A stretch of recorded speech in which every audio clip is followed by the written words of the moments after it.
Welcome to Life, Lessons, and Laughter with your host, Glenn Ambrose.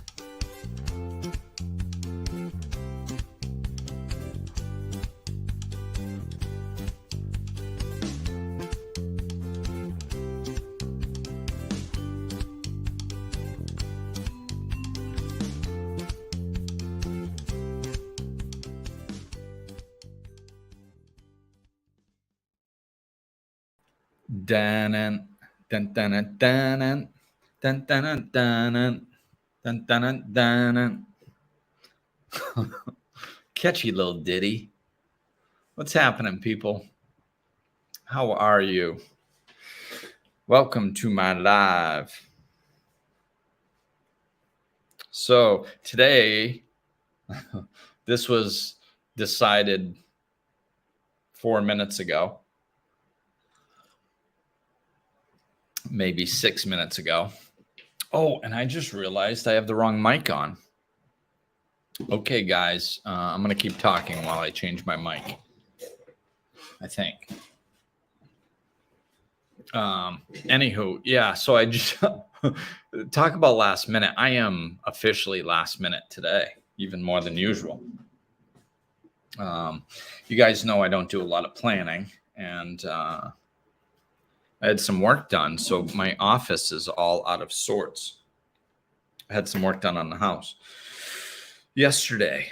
So yeah, but as I get this microphone going, you guys still should be able to hear me. If you can comment, that would be awesome, and let me know. And I'll get my microphone hooked up. But yeah, last minute, I decided to talk about parenting. I got into this a little bit earlier today. And so, of course, my mind was on it. So when I was thinking about topics, this one naturally popped up. Oh, good. Thanks. You can hear me. Good. That makes me feel better because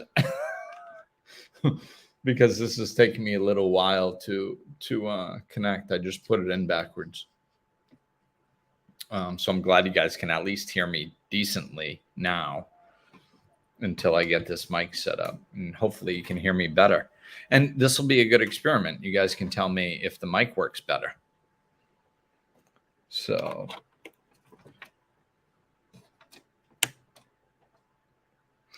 and this is an example of how to live without freaking out when something isn't going the way you expected. So let's see, settings, microphone. There. Now I'm using my microphone. So yeah, let me know if this sounds better or worse. Because I'm using a MacBook, and the one thing that I was surprised with was the camera on this is actually better than the external camera I have. I get like it's sharper. So like I used to have a separate camera, and I don't even use that separate camera anymore. So maybe the microphone is so good that I don't need to use a microphone anymore. I'll just use the laptop. We'll see. So yeah, let me know in the comments, please. And stay sounds. No, I don't understand that one. I know you're trying to help me. I can't understand the message though. Now, I know it sounds different. Does it sound better now with the microphone, or did it sound better before I plugged in the microphone? Or about the same? That's fine too. So yeah, as I'm waiting to hear you guys' feedback, I will start talking about the topic, which is parenting. Okay, sounds the same. Okay, cool. Well, then I guess it's not that important to use the mic. Next time, maybe I'll just go without it, or maybe I'll start going without it. So cool. Good to know. So parenting, the parenting stuff, we're not going to do it perfect. I think, okay. Thank you, Diana. So need all the parenting help I can I can get. Yeah, don't we all? We all need parenting help. And what I'm going to share today is the things that worked. Okay. I'm probably not going to share a heck of a lot of stories about stuff that didn't work, because why? It's not going to help you guys. So what I'm going to do is just give a little precursor and let you all know that I did not do anything perfectly, especially parenting. And we do not need to hold ourselves to a standard with parenting. It's going to be all over the map. I think for starters, what I'm going to mention is one of the big parts of parenting is it's kind of like everything else. It's our energy, right? It's the state that we're in when we're trying to do something is so important. How we do things and why we do things are determined by our energy, and those are much more important than what we do. What we do isn't that important. It's why we do it and how we do it, because that determines the energy. So, and that's like with everything. So as far as the energy in which we parent, what I found was that as long as I was unconscious, it makes me laugh to say it. When I was parenting unconsciously, it didn't go well. Big shock, right? When I was parenting consciously, it went much better. The difference is when I parented unconsciously, I parented from a place of preconceived ideas of what a parent should do. We've been so conditioned by society and domesticated. We have a box for everything. Like, this is what a father looks like. This is what a mother looks like. This is what a family dynamic looks like. This is what sibling dynamics look like. This is what a work dynamic looks like. This is what a boss dynamic looks like, a friend dynamic. We have boxes for everything.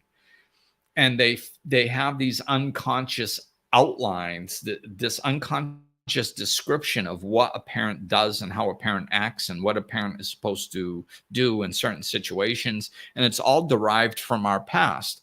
Of course, most of it is from our own parents, what they did. And a lot of it is from social, just being exposed to other social aspects. And when I say it's determined by what our parents do, what I mean by that is some of it is some of the things, like if you're a parent, most often you have done something where you heard yourself and you sounded like your parent, and you go, oh my God, I'm turning into my parent. Like most of us have done that. That's because our behavior comes from them as parents specifically. So because they were our role models, so that is one aspect, but there's also the other aspect that there are certain things that our parents did that we said, I'm definitely not going to do that. Now, some of those we still do once we become parents. And then some of those things we actually don't do. We make sure we don't do them. And oftentimes we head too far in the other direction, which is a common occurrence to unconscious behavior. I've done this many times with you guys. I'm going to do it again with my pendulum here. So, everything is pendulum. Everything is balance. Everything is in the middle. So if our parent is a lot of times overly strict and we don't want to be like them, we swing way over to the other side and we're not strict enough. Okay. So this is, we're looking for balance. We're looking for the center point. So, most things in life are like that. So making conscious adjustments. So one of the conscious adjustments I made was my father was very structured and very, I hesitate to say strict. I mean, he was strict, but not in a militant kind of way.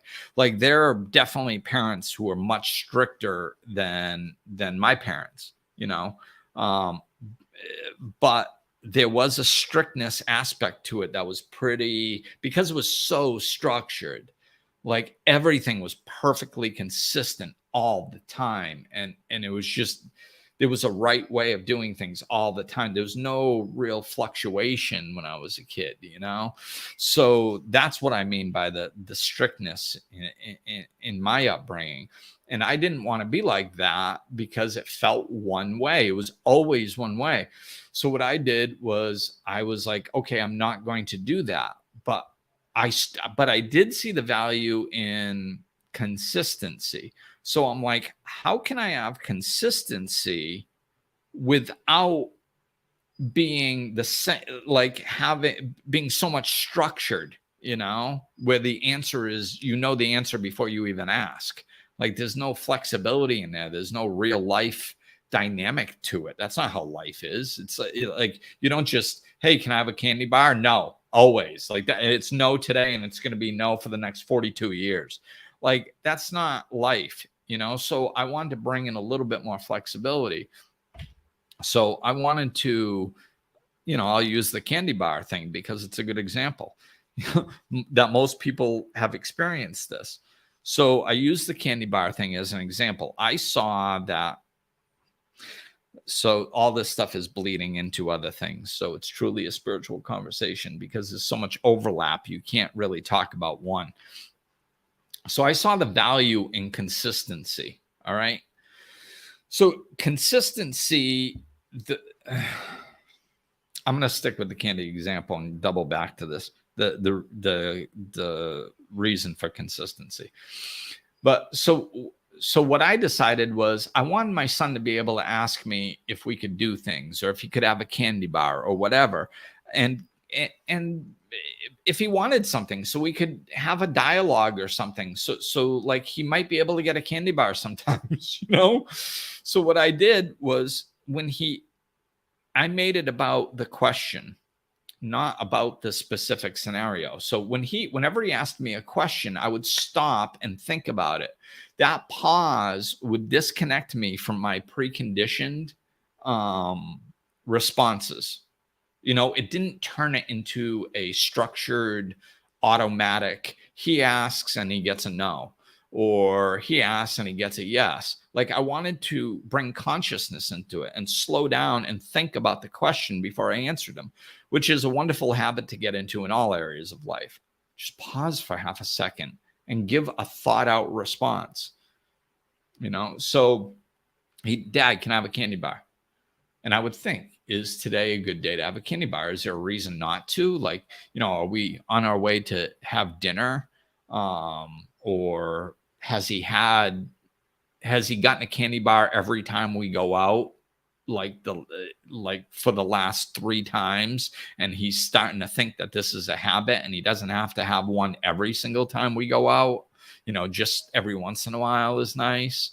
Like, so I would ask myself these questions and just kind of it would take me a second to do just a quick little, bring some consciousness in and come up with an answer. And it was a freaking candy bar. It doesn't have to be the perfect answer. You know, like if I made a mistake and maybe he should have had a candy bar and I said, no, big freaking deal. It's a candy bar. You know, the risk is low. He'll be fine.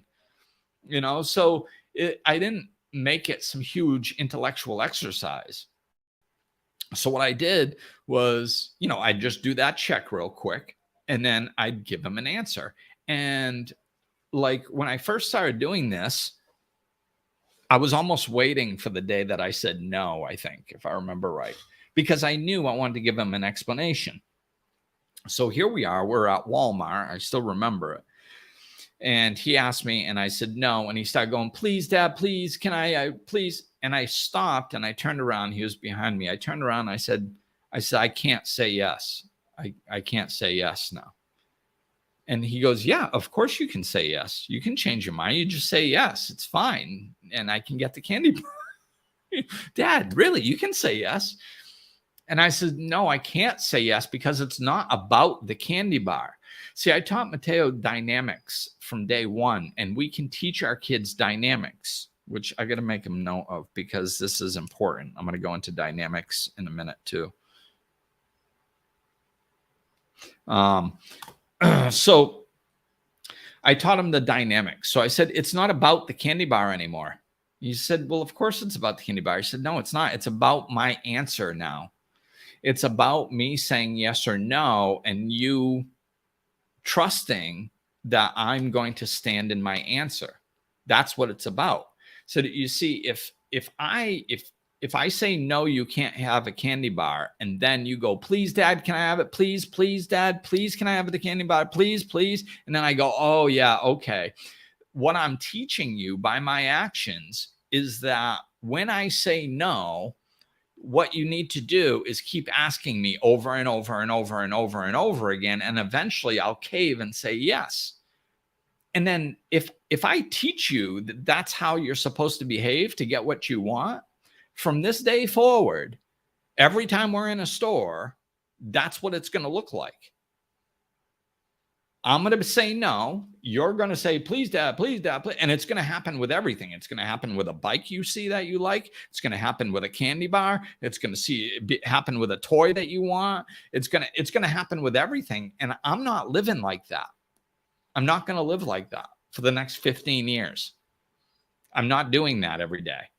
So what I'm doing is when you ask me a question, I will think for a moment, I will give you an answer, and then it's no longer about the topic. It's about my answer. It's about me being true to my word. It's about me standing in my honesty. When I give an answer, I mean that answer, and you can trust that answer. And that's what I'm teaching you. I'm trusting you to teach me. I'm teaching you to trust me so that you can believe what I say when I say it. And we're going to get along much better because of that. He understood. He understood. Did he try me a few times? Of course he tried me as a kid. That's what they do. They push. They test boundaries. Kids are our mirrors. They are wonderful teachers for us. So when a kid is pushing your boundaries and we're going, oh, kids are jerks, they push our boundaries. No, they're wonderful teachers. They're pushing our boundaries. Right. Why? So we can learn to stand in them. And then we're better setting boundaries in other areas. Right? They're our kids. They ain't going nowhere. We can set boundaries with them. They're still going to love us. They might get pissed off for a while. They'll get over it. You know? So this is what I did. And it worked dramatically well. You know, this was one of my wins, you know, so much so that we'd be at stores with other kids and they'd be like, can we get a candy bar? Can we get a candy bar? And I'd think about it and I'd go, no candy bars today. And they'd go, please, please. And my son would go, don't even bother. And they're like, what do you mean? Don't bother. Don't bother what? Like, you go, don't bother asking him. Don't bother saying, please, please, please, because it's not going to work. Once he says no, it's a no. Every time, guaranteed. And these kids were like, huh? Like, what? But they'd take him for his word and they'd just stop bugging me. So his friends knew it too. You know, it was a beautiful thing. So the dynamics that I was talking about, the dynamics, see, we think we can't explain stuff to kids, and we can. So, and to prove this, what I'm going to use as an example is basically every belief system we have in our heads. Most of you know that have listened to me. We have belief systems. This is what determines our behavior. Most of those belief systems were set in place between the ages of 4 and 8. Okay. That's when we've been on this planet long enough to start understanding that our way of looking at life doesn't work. Well, it does, but as a child, it doesn't. Like we come into this world being all love and just, oh, well, you know, everything's love. And, you know, and then we start getting conditioned by the people that are already here about what society's like. And, you know, no, you can't listen to your body. Don't, you know, I'm not hungry. Well, you have to eat. It's dinner time. Kids are like, what? My body tells me when I'm hungry and when I'm not hungry. And I'm not hungry. Well, that's not how things work here on planet Earth. You eat when it's dinner time. What? And it takes them a while to understand this stuff. So after years of being domesticated and conditioned to the way society works, they start thinking that the truth that they know, and this is what we're getting back to as adults, we're trying to remember this truth that we've been conditioned out of, right? But these kids are starting to go around 4, they're starting to go like, my way doesn't work. Like everything being love and fine and all this stuff. Like I've developed this ego identity that like my stuff is mine. You see that starting to happen as toddlers where they start going, mine, me, mine. Like before that, they don't really know what's theirs. That's their ego starting to be formed. They start creating separation between them and other people. That's why, like, when you take a kid's toy away from them, if you just walk up and take a kid's toy, a lot of when they're really little, like toddlers, they'll scream bloody murder like you just cut off their arm. It's because their identity, they don't understand egoic identity. They're still figuring it out. So that they're attached to that toy like it's actually part of them. They think it's like an arm. It's like mine, me, mine. This is part of me. So you take it and they freak, man. Some of them, right? Because so their ego is starting to build and create. And they're starting to create this ego identity. So what happens is, as you know, as they get older, they're I lost my train of thought. Oh, they're creating the belief systems. Okay. So they're creating belief systems around this stuff. And their belief systems are, you know, they're creating belief systems about everything in the world. And a lot of it is based on, I'm not good enough. I can't, when I do what I want, what I feel is right, I get yelled at. See, love is conditional on earth. I mean, not all of it, of course, but a lot of times the way most parenting is done is based on conditional love, not unconditional love. We love our kids unconditionally. We love them unconditionally, but that's not how we act as unconscious parents. When we're consciously acting, we act more in alignment with unconditional love. When we're unconscious and just acting like who we think a parent is, that's very conditional love. That's how kids receive it, right? Because when they do what we want, they receive love. When they do what we don't want, they don't receive love. You know, so it's very conditional. If you're doing what I'm telling you to do and do what I want you to do, then I love you. If you don't, I'm not saying that I don't love you, but I'm going to act like it, you know? So this is why these kids start going, okay, I need to figure out Earth. Like I need to figure out what's going on. So between the ages of 4 and 8, most of our dynamics in which we behave out of are set in place. They can also be set in place through traumatic events later in life too, but most of them are set between the ages of 4 and 8. This is why when like people develop a go-to. So when crap is really hitting the fan, usually they either freeze, they flee, or they fight, right?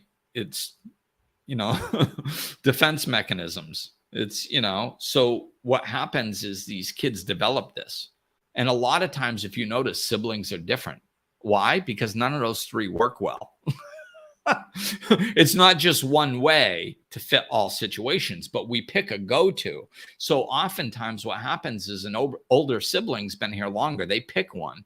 Maybe it's a fight. They fight for everything, you know? And then as a younger kid, you're trying to figure out what to do. And you got an example of a kid fighting for everything. So you see that it doesn't work sometimes. So you're like, they fight all the time. Doesn't look like much fun. Doesn't really work all the time. I'm going to pick something different. So they usually pick freeze or flee.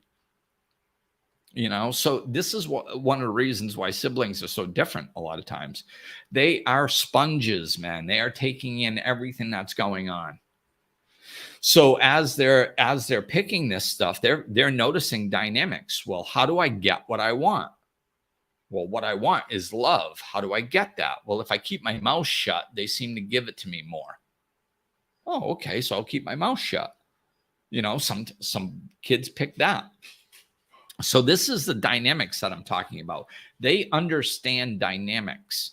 Kids understand that as babies, just about they understand that. So I explain stuff to my son since he was 3 years old. And people like, you talk to him like that? I'm like, yeah, I talk to him like that. They're like, you think he can understand? I'm like, I know he can understand me because he can, because they're in life. They're on planet Earth and they're trying to figure out how to interact with life. They're trying to figure out what to do, when to do it, how to get what they want, what's good, what's bad, how to act, how to interact.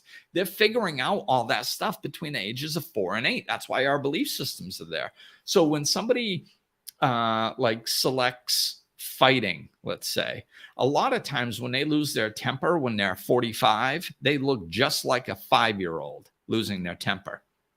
If you watch them, if you like disconnect from the energy, like, of course, which is easier if they're not arguing with you, flipping crap on you. If they're flipping crap on somebody else and you can just be the observer and you just watch, you can almost see a 5-year-old acting out. Their behavior, their energy looks different. Their body language is different. They look like a little child throwing a temper tantrum. And it's the same, like if somebody decided to flee, you'll notice a lot of times they'll stomp their feet when they leave the room, like a little child. Ooh, I'm out of it. I'm not taking this. Just like a little child. Their body language turns into a child. Why?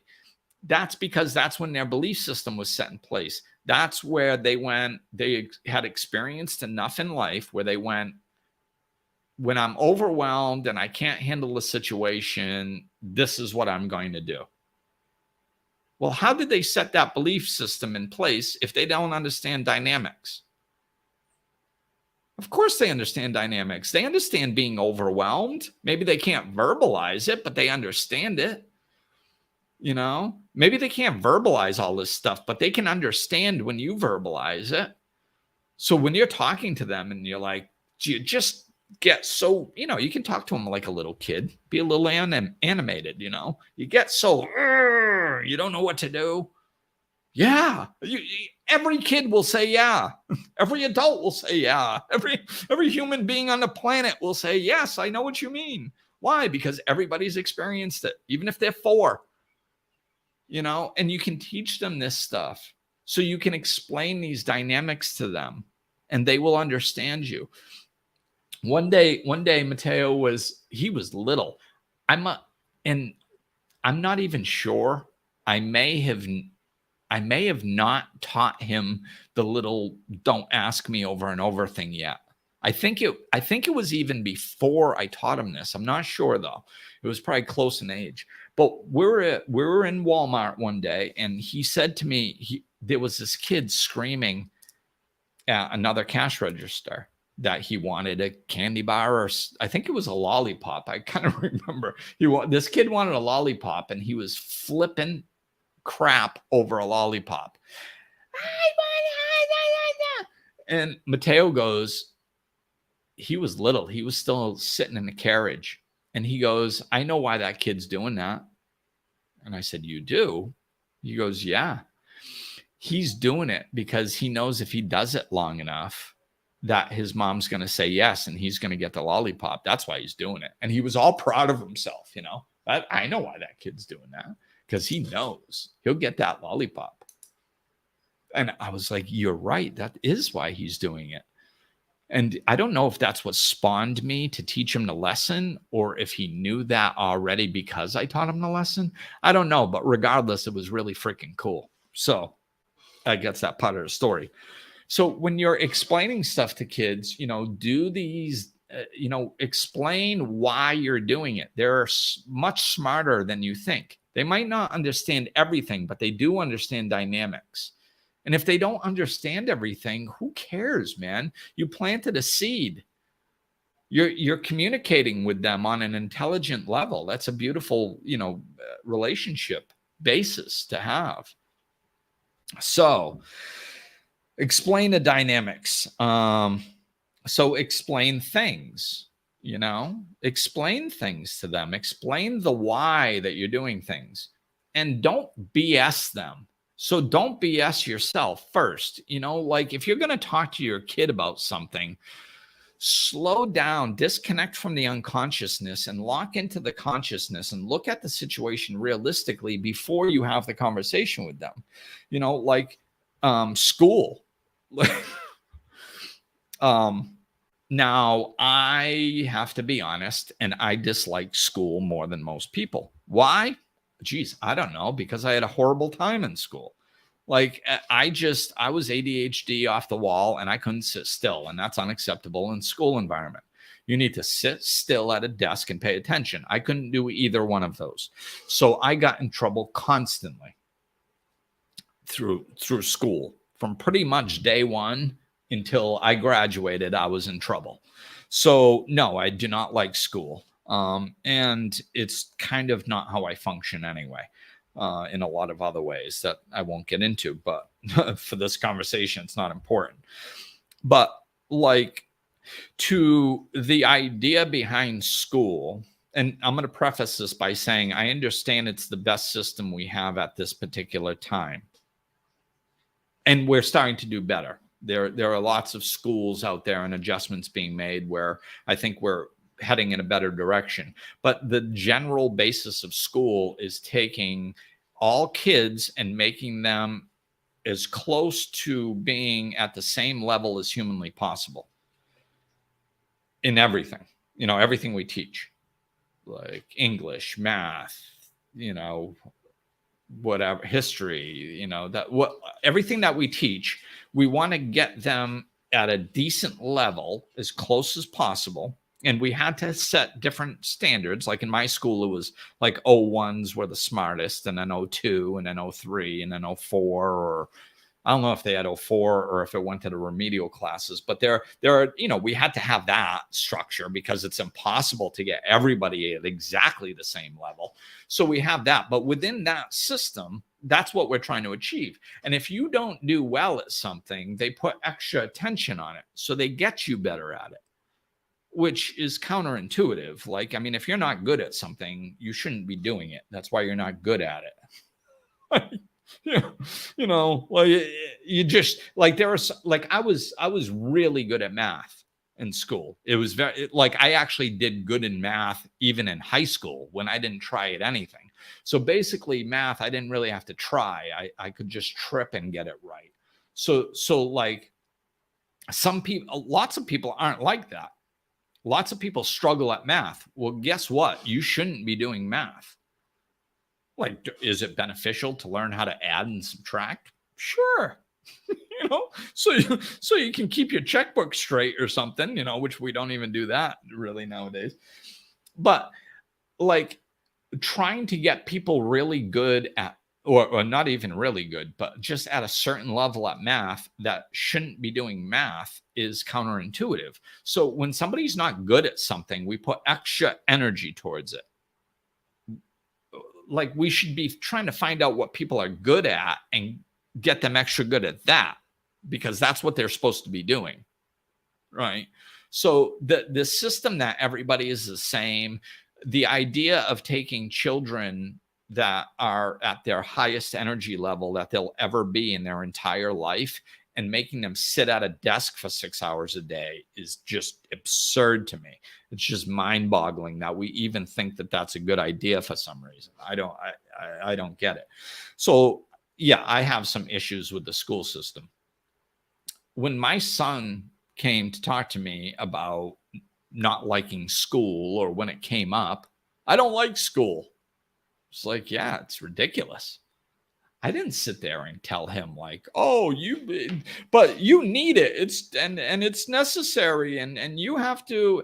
No, like, first thing that I did was say, like, what don't you like about it? Well, I don't like that they make me do this stuff that I'm not good at and I have no interest in. Like, makes sense. I understand that. If somebody came into my life now as an adult and said, you have to do a bunch of stuff that you're not interested in and you don't care about, I would be irritated. So I understand. I agree with his frustration. I do. So I would agree with him all this stuff. I'd be like, yeah, I don't get it either. I hear you, bud. I hear you. There's a lot of things about school that I don't agree with. Well, why do I have to go? Well, that's just society. That's just how society is set up right now. I mean, society does a lot of things that aren't the smartest thing. Like a lot of things that society does is stupid and it's foolish. But this is the world in which we live. So what I explained to him, and I actually did this. I ended up doing this at a talk in front of a bunch of middle schoolers, which was an experience, man. I never worked with kids before, especially at that age. And fortunately, Mateo was that age. So somebody said, hey, do you want to come and help us out with this thing? I said, sure. They're like, you sound like you can talk, you do workshops, you want to be our key speaker and open the thing? Sure, why not? I get there. I hadn't done anything in public for a while. And when I don't do stuff in public, I used to have a huge fear of public speaking. I mean, gigantic, that I got over. So like the nerves can come back up. Here I am in an auditorium filled with with kids. I have no idea what I'm going to say because I don't prepare anything. And the nerves are starting to come up and whatever. I got through my initial thing, and then they're like, okay, we're going to break you off into groups now. You and all the other teachers that were nice enough to come down. And we're going to give you your own room. And we're going to break the kids up into groups of like 20 or 25. And we're going to move them around to each different teacher. Okay, so they show me to my room, and I'm sitting there going, what the hell am I going to teach these kids? I have no idea what I'm going to say. I've never talked to these kids before. How can I connect with them? And I'm like, I'm going to teach them, like a lot of kids don't like school. So I'm going to teach them a different perspective on school. So this is just what came out. So I said, hey, like, you guys play sports. And they're, what do you play? What do you play? And one of them said soccer. I said, perfect. My son plays tons of soccer. So I'll talk about soccer, but you can use any sport. I said, so what do you guys like about soccer? And they're like, kicking the ball and running and playing with my friends. And I was like, okay, cool. So there's lots of fun that you have. That's why you like it. And he said, yes. I said, okay, what would happen if you got on a soccer field and you just started kicking the ball out of bounds or on your own net? Oh, well, I'd be on the bench. Right. Okay. So if you're on the bench, can you enjoy kicking the ball and running and playing with your friends? No. Oh, you can't. Okay. So if you can't enjoy that, you can't enjoy the game that you love, then that's no fun sitting on the bench, right? So you have to accept that there are certain rules to play. You have to run in the right direction with the right rest of your team. You have to kick on the other team's net, not your net. You can't kick the ball out of bounds.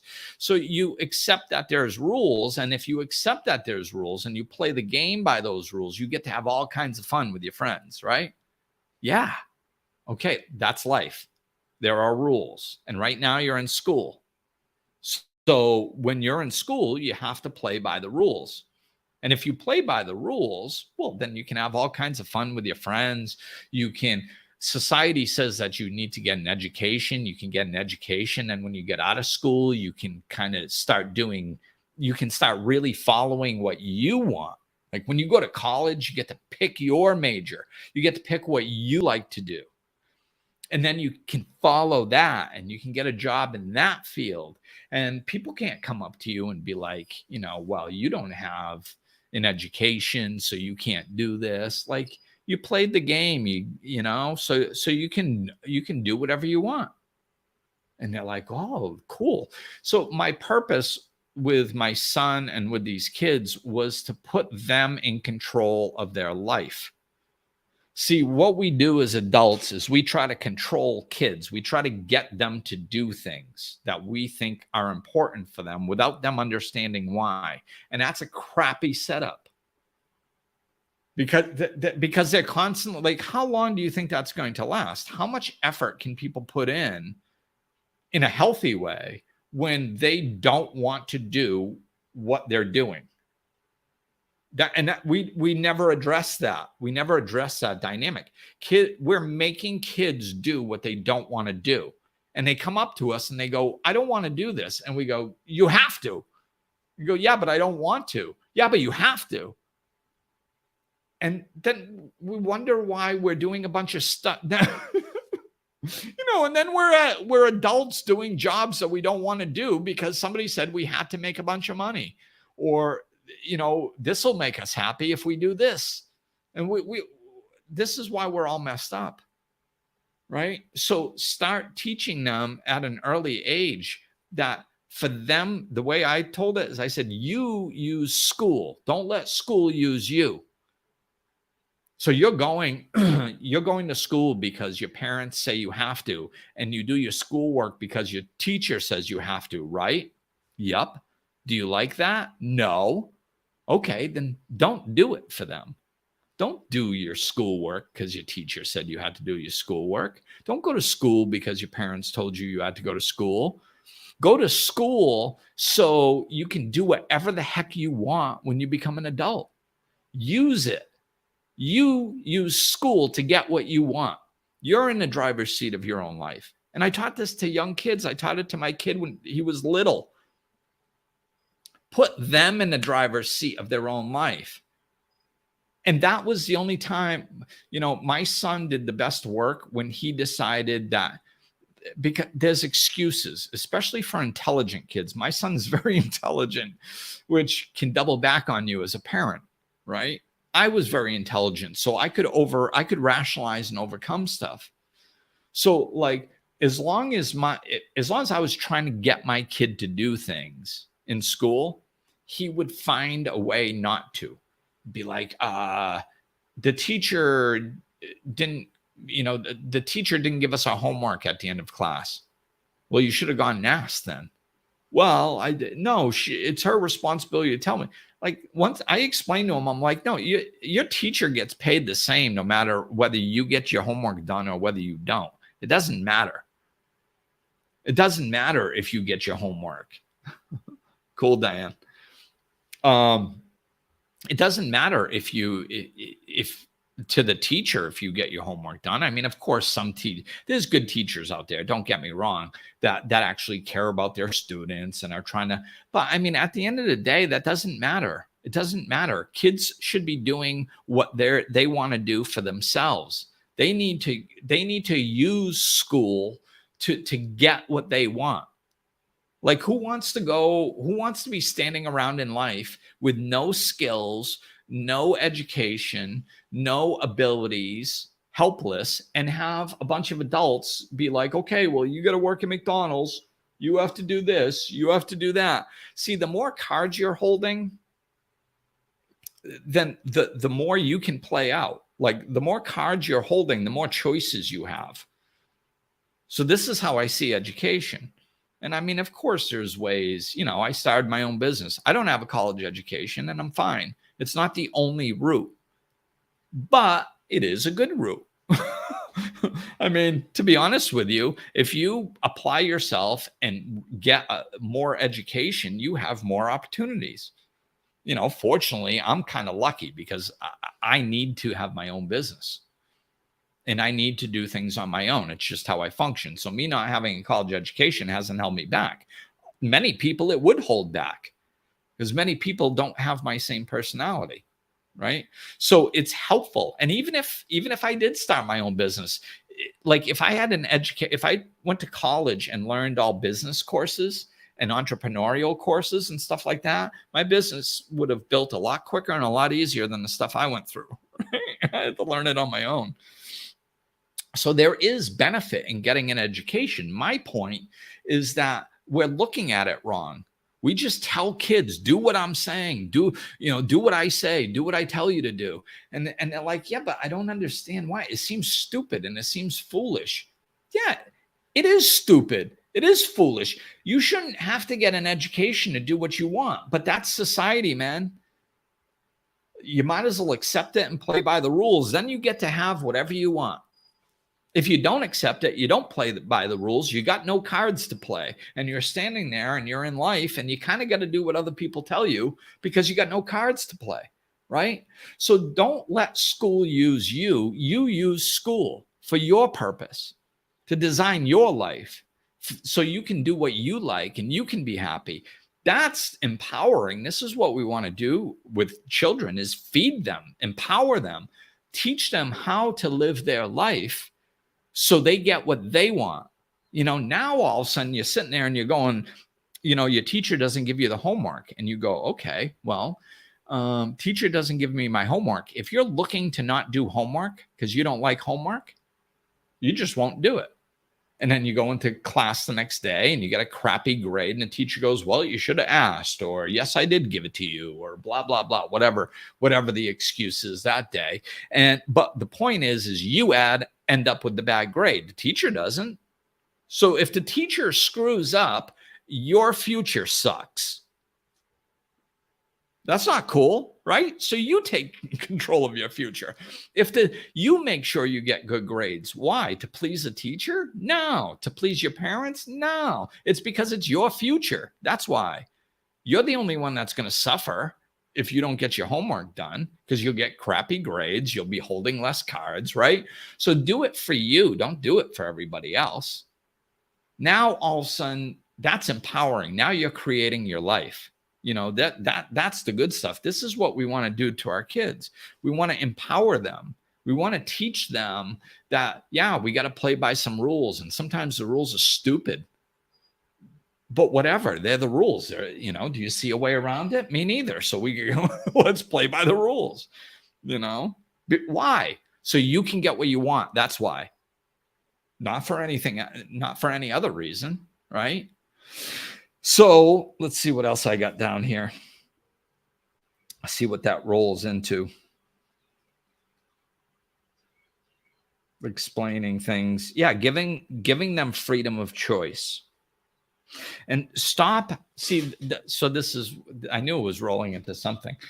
What it's rolling into is the dynamic between parent and child very often is us versus them. And we have to change that because it's unconscious. As parents, we don't know we're doing it. If we knew we were doing it, we wouldn't be doing it. But we're people just like everybody else is. So we don't know what the hell we're doing half the time. So what we need to do is we need to stop this us versus them dynamic. And that bleeds right into what I was just talking about. So do you see when it's, no, you have to do your homework. Why? Because you're supposed to. And they don't really understand why. It's us versus them. We're just trying to make them do something, basically kind of out of sheer force or intimidation or authority, and that's authority versus somebody. And that's a us versus them dynamic. And we got to get out of that. We got to stop that because it's not true. And as parents, we know this. Kids don't know this, though. They think that we're against them, especially as they get older. The older they get, the more they start thinking for themselves. And then they don't think exactly like us. And it seems like it's, they don't understand why we're constantly trying to make them do things that they don't want to do. How the hell are kids supposed to how are they supposed to understand that? Wait, you're constantly making me do stuff that I don't want to do. Of course, they're going to think it's us versus them dynamic, right? But us as parents, if I went to 1,000 parents and said, hey, are you trying to keep your child down and just trying to get them to do a bunch of stuff that's not going to benefit them just for the sake of doing it? Parents would be like, no, I'm not trying. I love my child. I just want what's best for them. I want them to be able to succeed in life. I want them to be able to live a happy life and do what they want. And I know that this is kind of part of the system. Oh, well, then teach them that. What's funny is most often my clients come to me in not just parenting dynamics and every dynamic, and they go, I just want to tell somebody this, or I just want them to understand this. And they go, what should I say? And usually the answer is what you just said to me. That you should say that to them. But for some reason in our head, we turn it into something more complicated. Tell kids the truth. Tell them that we love them. Tell them that we're on their side. Tell them that, like, we don't know what we're doing. We're parents, man. We've never been parents before. There's no freaking user's manual. We have no idea what we're doing. We're just trying to get them to have the best chance at happiness in life as we think. And we've been on this planet for a while, so we understand some of the rules better than they do. So we're just trying to get them to play the game, not because the game makes sense. The game is stupid, man. The game is stupid. Admit that to your children. Society is ridiculous. The rules that it lives by they're foolish. They don't make any sense, but they're the rules that we live by. And if you can live within them, man, you can play the game and have a blast, and you can get what you want. So don't get so caught up with the rules, man. Like how many kids play soccer, and like how many kids have sat down and thought about whether they really agreed on the offsides rule or where the line is on the offsides? Like, they really sat down and thought about it and said, no, this doesn't make sense. I think that they should have an offsides line 10 yards further. That makes sense. And I'm not playing this game until they fix that 10-yard line. No, of course we don't do that. We're like, whatever, man, it's the rules. We accept it. It's non-resistance. When you stop resisting, that's when your suffering ends. This is another thing. This is law. This is universal law. This is how everything works on the planet. All suffering is resistance to what is. When you're resisting reality, you suffer emotionally. So instead of resisting the rules, just look at them and understand that they're silly little rules. Some of them are okay. Some of them aren't. Whatever. They're still the rules. How do I get what I want inside these rules? And if that's the way these kids are thinking, they're going to find a way. And not only that, they're going to be motivated to achieve it. Once my son let go of like trying to find a way out of doing his homework, and he just decided it's my responsibility and I want to graduate high school, so I'm going to do what it takes to get my work done. No more problems. And I fought with him for like 2 years. Oh, like every single way I possibly could. I monitored everything he did. I got every emails. I was in the schools. I was talking to his teachers. I was having meetings. I was setting up plans. None of it worked. Why? Because my kid was smart. That's why. And he would manipulate his way around stuff. Why? Because he wasn't motivated to do it. So finally I said, I've done everything that I can. You want to fail that bad? You're going to have to pay the consequences.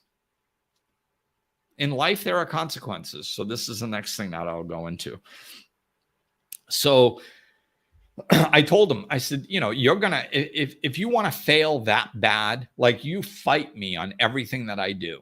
So if you want to fail that bad, fail. I just can't do this anymore because I'm working harder than you and I'm working harder than your teacher at you getting good grades and being able to, not even good grades, just to be able to get your work done and graduate. Like I'm working harder than both of you. And I'm the only one that isn't in this game.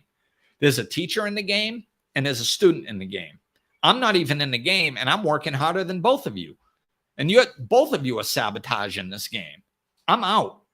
You guys can do whatever you want. And if you want to fail and you want to blame it on the teacher for the rest of your life, then fail and blame it on the teacher. See how far that gets you. And I took my hands off of it.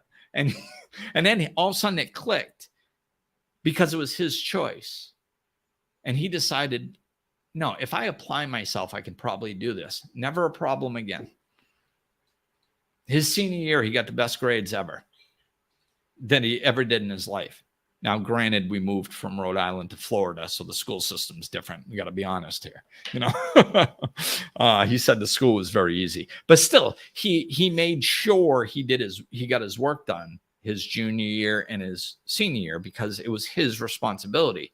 Freshman, sophomore year, I was fighting him the whole time, So there's an example. I didn't do everything perfectly, I taught him a lot of this stuff younger, and he did. Sometimes you got to reinforce this stuff somewhere in there. Being a single parent, you're very busy and you lose track of things and you make mistakes. And somewhere in there, I guess I lost the dynamic, and then I had to recoup it, which happens. It's part of parenting. It's fine. So natural consequences. I didn't punish my son. It was natural consequences. And this is what I told him. I said, this is life. There's just natural consequences in life. I'm not punishing you, because that's a us versus them dynamic. And I didn't want that. So I explained that, like, all of nature has natural consequences. It's just how the entire universe works. Like, if the sun got too close to the earth, it would burn up. Like, that's a consequence. That's not a punishment. If a lion decides to not go hunting, then it starves to death and it dies. That's not a punishment. That's a natural consequence. So everything is like that. There is just natural law. And when you align yourself with that natural law, then you don't suffer the consequences of being out of alignment with that natural law. And when the consequences aren't a punishment, they're just a sign to tell you you're not in alignment. So if we explain this to kids, we go, listen, when you're out of alignment, when you're not doing what's in alignment, then things get rough and rocky. And we have to let you know that you're not in alignment somehow. Why? So you get back in alignment. That's why. And all of life is like that. It's like that for us adults. It's like that from the time we're born until the time we die. And it's more like that when you're an adult. So as an adult, my job as a parent is to teach my children to be prepared for life as an adult gradually. Like, to be responsible on a consistent basis, to find happiness in this society where there's so many problems, and to stay in alignment with our truth and what's right. That takes practice. That takes learning. So what we need to do is we need to practice that. And as parents, that's what we're doing. We're trying to teach these kids how to stay in alignment. So there's natural consequences. So give them choices. Let them choose. Let them choose. Because if they're doing something because you said to do it, they're not going to be motivated. That's not where the motivation. People aren't motivated to do things that other people tell them to do. I mean, look at that. Look at like most of the adults parents have jobs, right? Do you like it when your boss comes over and goes, you need to do this, get on it? No, it doesn't feel good. Well, it doesn't feel good to kids either. So what we need to do is we need to teach them that there's choices. You have a choice. You can do whatever you want. Kind of like I was telling my son, if you really want to fail out of school, you can fail out of school. I mean, I've done everything that I could for the last 2 years to prevent it, and it ain't looking good. So apparently I can't prevent you from failing. I tried, but I can't. You have to do it. It's your choice. So you choose. And if you choose to fail out of school, I'm not going to be happy. I'm still going to love you. You're always going to be my child. I'm going to love you.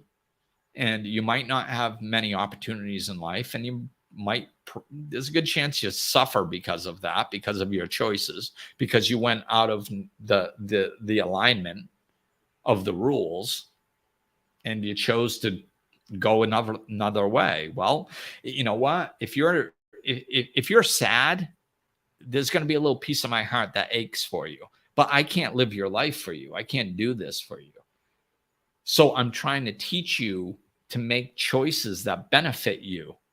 And the way I'm going to do that is when you do things that are good for you, I'm going to be like, hey, nice job. When you do things that are bad for you, I'm going to be like, wow, I'm surprised you chose that. You have the right to choose that. You can choose whatever you'd like, but you know that there's a natural consequence to that, because we discussed this, and the natural consequence is that, like, if try I don't know if this is a good example, and I don't really care. I'm just trying to make a point. Um, but the rule is like, I worry if you're not home by a certain time. So, like, if you're not home by 10 o'clock, if you choose to not be home by a certain time, I have to show you that you need to be punctual. This is part of responsibility. It's going to benefit your life as you move forward. And if you choose to not be punctual, like in your job, like, you have to be at work at a certain time. If I haven't trained you to be consistent, or taught you how to, be consistent and responsible with your time, then you'll get a job and you won't show up on time, and you'll get fired, and then you won't be able to buy food, and you won't be able to have a roof over your head, and you'll be homeless because you can't keep a job because you can't show up on time, because I didn't teach you responsibility. So my job as a parent to prepare you for life is to teach you about responsibility. I'm going to do that by natural consequences. I'm going to show you that there are consequences when you don't follow the rules. That way, when you get out into life, you're going to understand that there are rules, and you'll follow them, and you'll get whatever you want and have this wonderful, happy life. You see how it works? This is the type of stuff that we have to teach them. These are the explanations. And yeah, you can draw a line between work and school, because that helps them see, because they think they're a victim of the school system. It's like, no, man, there's rules all through life. So as an adult, this is what it looks like. Do you see? It's kind of similar to what I'm trying to show you here. See, I'm just trying to teach you that if you go along with the rules of life, then you can do whatever you want. You can have all the freedom that comes with that. And that's what you want, right? Cool. So I'm trying to teach you that. I'm trying to help you get there.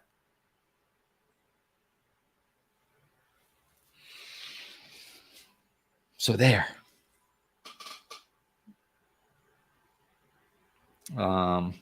Freedom of choice, explain things.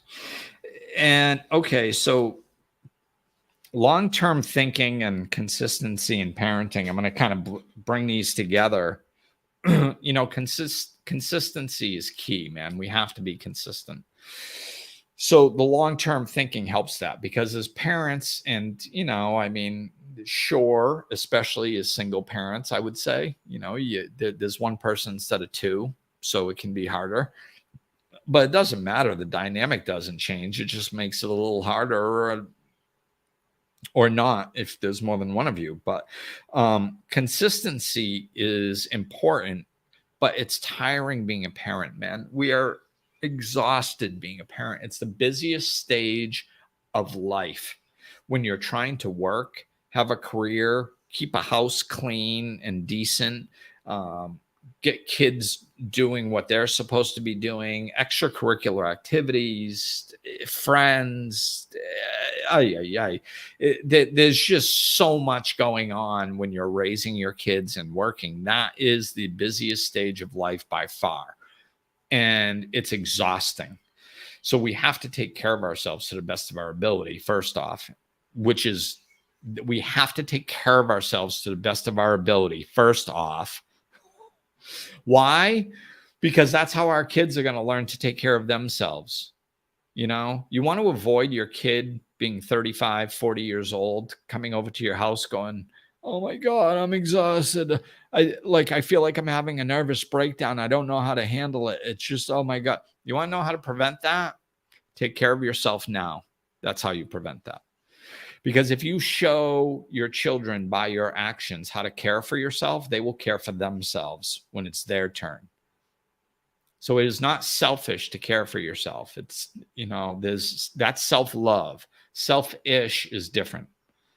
So self-love, show them self-love by loving yourself, and then they will love themselves. So that's, caring for yourself is not taking time away from your kid. Caring for yourself is teaching them how to care for themselves. It's teaching them to value themselves. If you do not value yourself, they are not going to value themselves when they get older. So value yourself, take care of yourself, and let them see you taking care of yourself, so you can be a better mother, and you can be a better father, and you can be a better friend, and whatever, spouse, and etc., worker. We have to care for ourselves. Okay, so one of the ways to do that is looking at the long term. I alluded to this with the candy thing at the grocery store. When you are being consistent, you are thinking long term. Okay, so when you're doing something, like when you're exhausted and a kid goes, "Please, can I have the candy bar?" And you go, "Oh yes, just take the candy bar so you can just leave me alone so I can just get 5 seconds of peace." What you're doing is you're training them to continue pestering you. That's what you're teaching them. So that's what they're going to do. And you can ask them this, and they'll even tell you, most of them, because again, they understand dynamics. So what you have to do is you have to understand you're training your children how to treat you. You're teaching them how to treat you. We teach everybody how to treat us. This is what we do in life. And we have to be conscious of that fact, because that's how people treat us. So we are teaching our children how to treat us. So what we're doing when we're being consistent, even though we're tired, is we're digging up a little extra energy at that moment. And if you say you can't do it, you're full of crap. Of course you can do it. Because that's what being a parent is. When you've given everything that you think you can give, and then you dig deeper and you give more, you're a parent. Until then, you're not. That's part of being a parent. So you can dig deeper and find another 5 minutes worth of energy to be consistent with them. And if you do, it sets the tone on them not pestering you for the next 10 years. Because that's what you're doing. So if you are consistent with them in your behavior, and you dig deep and you get that little ounce of energy, that little extra ounce to stand up and be consistent with them, what it's doing is they're going to treat you with much more respect later on down the line. And you're not going to have to get into these 20 stupid arguments in a freaking store for the next 10 years. That's exhausting. No wonder why you're exhausted. You're having these ridiculous arguments over a freaking Snickers for 10 years. That's exhausting. Don't do it. Find the energy to be more consistent now. Set the rule now. Be consistent with it so you don't have to have it for the next 10 years. Everything is like that when you're parenting. Set the structure. And if you see something new, set the structure on that. This is so that long-term thinking. We have the ability to have long-term thinking. We can see, oh my God, this is exhausting. I don't want to do this. But wait a minute, what's my life going to look like in 5 years if I don't set the tone now and stand by it? Oh my God, I'm going to be arguing with this kid for the next 5 years. I'm not putting myself through that. I'm not putting my kid through that. Do you think kids like arguing with you? No, they don't. Nobody likes behaving in unhealthy ways. Kids argue with us because they get something out of it. If we're consistent and they're not getting anything out of it, they're not going to argue because it doesn't feel good. Nobody can treat another person like crap and feel good about themselves. They can get all excited because they got what they want in the moment. But over time, treating people poorly, arguing all the time, is not a good way to feel good about yourself. You just can't. It weighs on people. And they push it away and pretend it doesn't matter. Screw people. I don't care. Baloney. You can't hide from yourself. If you treat people poorly, you have low self-esteem. And it's going to get lower the more you do it. So it's just yet another reason to teach these kids this. Let's see. I think, I'm way over an hour. I got to wrap it up. So I'm not even I think that was pretty much everything. There was one other thing that popped up, but Unless it comes up in the next 10 seconds, I'm not going to say it because we're way over. So, yeah, I'll take a quick glance at the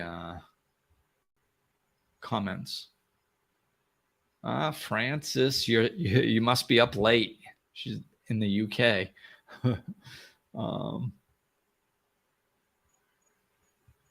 Chris, I always loved how you interacted with Mateo. Yeah, Chris, you got to see some of it, firsthand. So that was cool. Jenny, give my son choices. That's awesome. Yeah, consequences.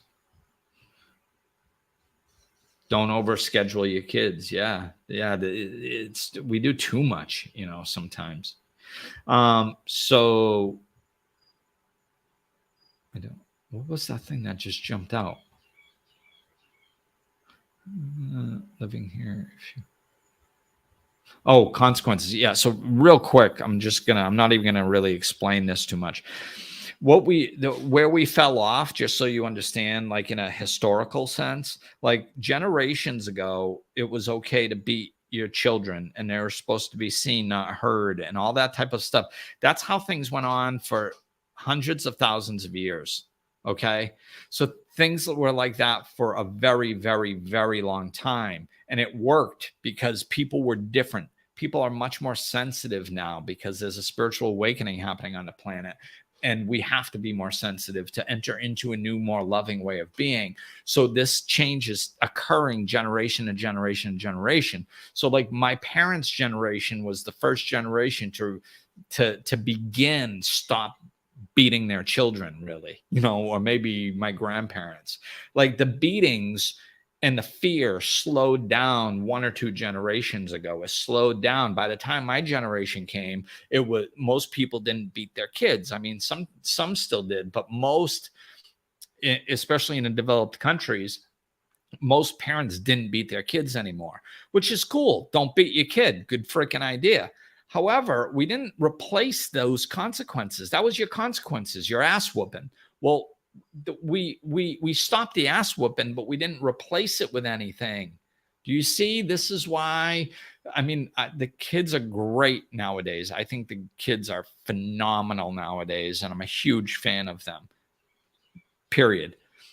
That being said, like the part of we need to teach them that there are consequences for their actions, because they know everything's cool, man. Everything's all right. Hey, it's fine. Lighten up. It's okay.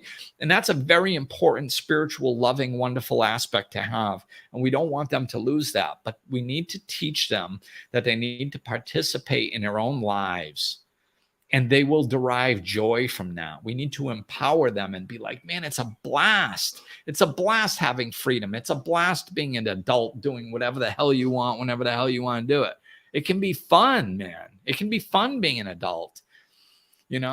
It's cool, but like you need to do certain things to acquire your freedom or to stay in alignment with your freedom. If you don't follow the law, you get thrown in jail and you're not free. If you don't follow society's rules to some degree, then you're not going to have the freedom to enjoy the life that you want to have. So we need to teach them consequences, structure. If you don't do this, this is what happens. It's just a natural consequence. It's not a punishment. It's just a natural consequence. This is how it is. And we can tell them up front. And we can even help them say, hey, what do you think the consequences should be? I did that with my son all the time.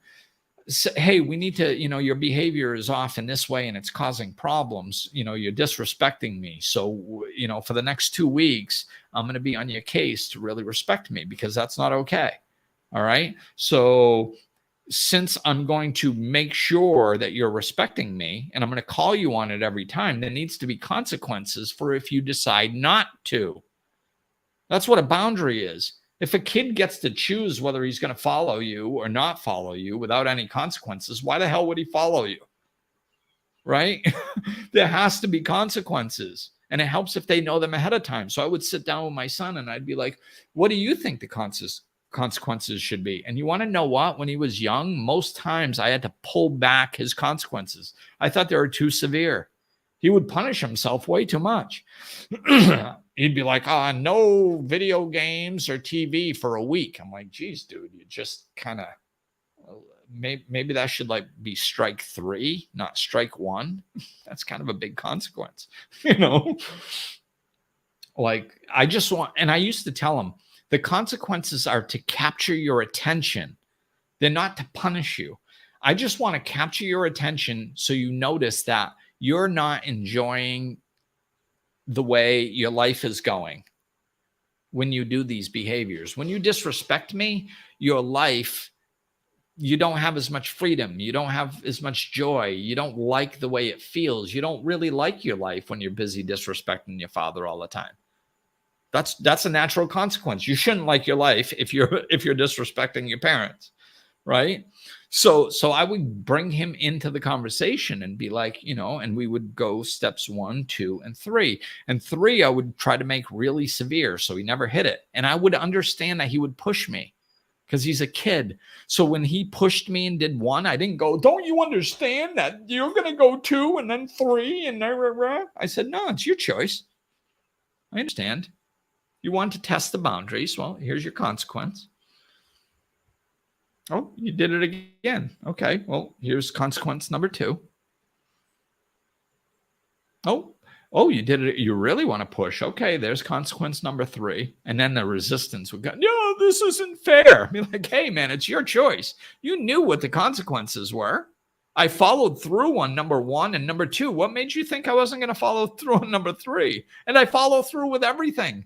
So, of course, I'm going to follow through on number 3. I think that happened once. Because once they understand the dynamic, they don't push. Once they understand, like, okay, life is definitely going to get worse. And I know what the consequences are. Because he told me. This is going to happen, then this is going to happen, and then this is going to happen. I really don't like my life when number 3 happens. I'm going to make sure I don't do that. I might push 1 or 2 if I'm feeling a little feisty, but I ain't doing number 3 because life sucks when I hit number 3. Good. It's consistency. What's funny is this is the same thing with addicts and alcoholics. It's the exact same thing. Addicts and alcoholics will drink and use until what they do doesn't work anymore. There's no consequences in life. That's why people are running around drinking and drugging, because they don't experience a hard enough consequence yet. So when you're trying to work with an addict or an alcoholic, you got to stop letting them think they're in control and set standards and know that they're probably going to overstep the boundaries. Why? Because they always overstep them, and they always, life never gets bad enough to where they have to stop. So when you set those consequences and then they experience, wait a minute, 1, they actually followed through. 2, they actually followed through. 3, I'm out of the house. What? Now all of a sudden it starts clicking. The consistency starts clicking and going, oh my God, my life is actually getting worse and it's out of control. I need to change something. And that's when people start changing. When it clicks in their brain that they don't like their life because they're not doing what they're supposed to be doing, that's when the desire to change kicks in. And it's the same with addicts and alcoholics as it is with children and most other people, to be honest, in between those two. All right. This is, I think, my longest, but very important topic. So I'm going to wrap it up. You guys, thank you for your comments. Thank you for watching, and reach out if I can help. So let's see. Here's my ending. All right. Thank you, guys. Peace.